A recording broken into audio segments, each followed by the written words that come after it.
Welcome to This Explainer. Today we're diving straight past the flashy headlines of one of the largest commercial bank failures in U.S. history to uncover what really went wrong at Signature Bank. On the surface, the narrative seemed pretty simple. But as we're going to see, this collapse was a textbook example of what actually happens when massively concentrated deposits, hidden liquidity weaknesses, and totally unresolved compliance deficiencies all collide at once.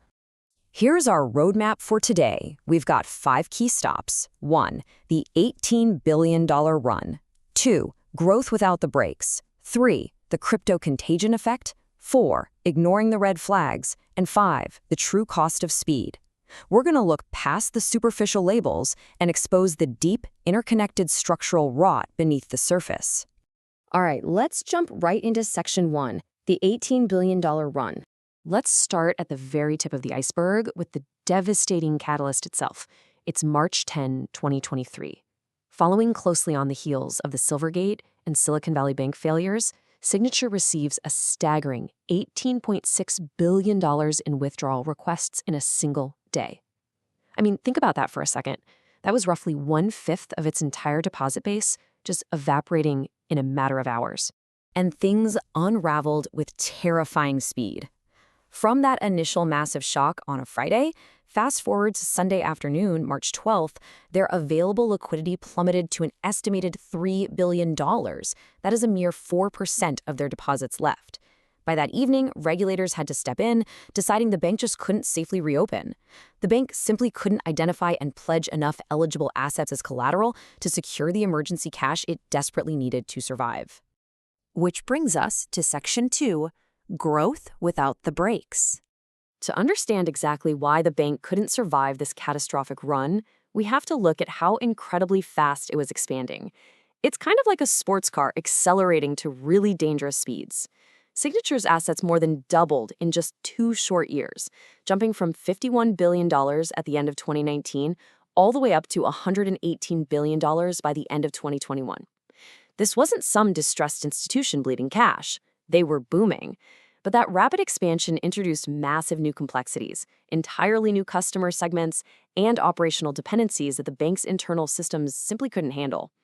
Rapid growth isn't inherently bad, but it becomes incredibly dangerous when your governance and risk teams aren't scaling at the exact same pace.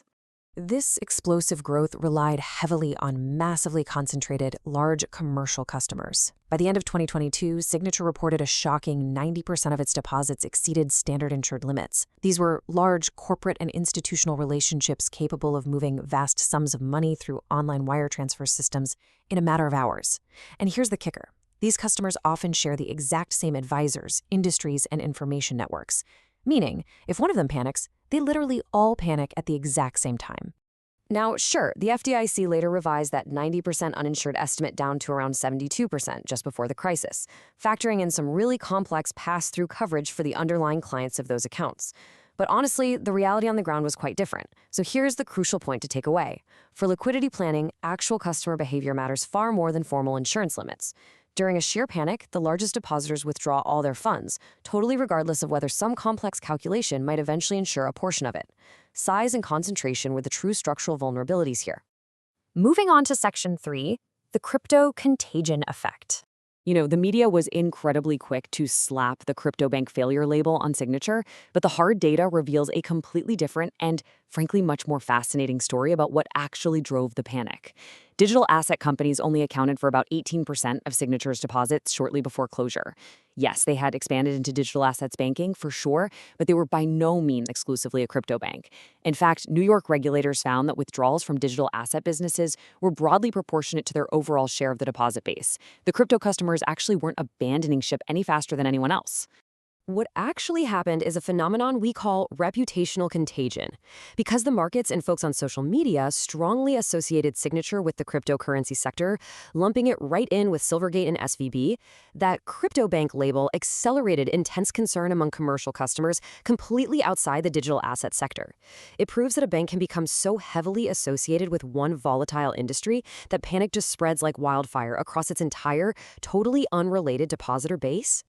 That brings us to Section 4, ignoring the red flags.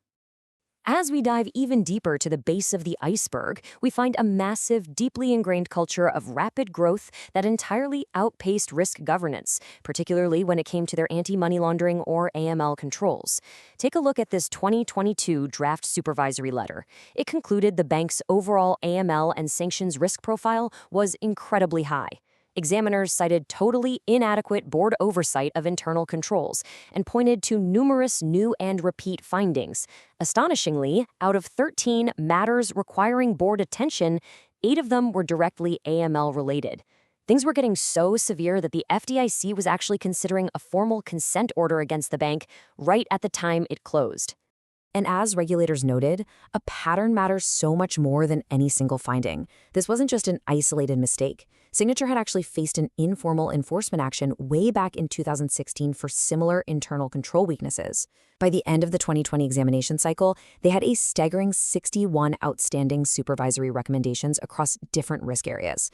It really proves that technical Band-Aid fixes were completely failing because the underlying governance, the very culture of ownership and resourcing, remained dangerously weak while the bank aggressively chased its profitability goals. This lack of governance really became a ticking time bomb with their real-time payment platform known as Signet. While a traditional transfer gives a bank some breathing room to run batch compliance checks, a 24/7 continuous platform instantly compresses the time available for sanctions screening, transaction monitoring, and overall financial crime controls. Simultaneously, it drastically increases liquidity sensitivity. Large depositors don't have to wait for a branch to open on a Monday morning anymore. They can drain massive balances instantly through digital channels over the weekend. Approving that new technology purely for commercial benefit, without scaling compliance at the exact same speed, was a massive critical failure. Which brings us to our final stop, Section 5, the true cost of speed. Ultimately, Signature's collapse proves without a doubt that prudential risks and financial crime risks just cannot be treated as separate, siloed disciplines. They are intimately, inextricably linked. Now, it's really vital to clarify that regulators concluded the AML breaches didn't directly cause the bunk run itself. However, financial crime data is inextricably linked to liquidity. Why? Well, because an enforcement action severely damages public confidence and can prompt counterparties to just flee. Furthermore, inadequate customer risk management totally blinds a bank to the true stability of its funding. Think about it. If you don't know exactly who your customers are, you absolutely cannot accurately predict how their deposits are going to behave during a massive stress event. This failure actually provides a really clear blueprint for the future. Regulators are pointing to the absolute need for what they call a resilient control stack. We've got to move away from the old way of banking, where AML, Treasury, and operational teams just sit in their separate silos and measure success merely by checking boxes on policy completion. A truly resilient institution demands an integrated system. Risk appetite must be assessed before growth targets are ever approved. Screening has to be real-time. And crucially, boards can't just rely on high-level rosy reports anymore. They need the hard data on unresolved alerts, override volumes, and they absolutely must trigger immediate escalation for repeat findings. Ultimately, it all comes back to leadership. The official FDIC conclusion states it plainly. Yes, the failure resulted primarily from illiquidity during a bank run, but poor management was identified as the root cause. The financial crime deficiencies, the unpaid attention to compliance, the lagging technology, these are really all just glaring symptoms of management prioritizing rapid expansion without building the essential controls, staffing, and governance necessary to safely pilot a bank of that immense size. And that leaves us with a pretty profound takeaway. Signature Bank's demise wasn't just some sudden anomaly. It was the inevitable result of the brakes being left entirely unupgraded while the engine was repeatedly supercharged. As we close this explainer, leaders across the financial sector, and honestly in any fast-growing industry, must look in the mirror and ask themselves one critical question.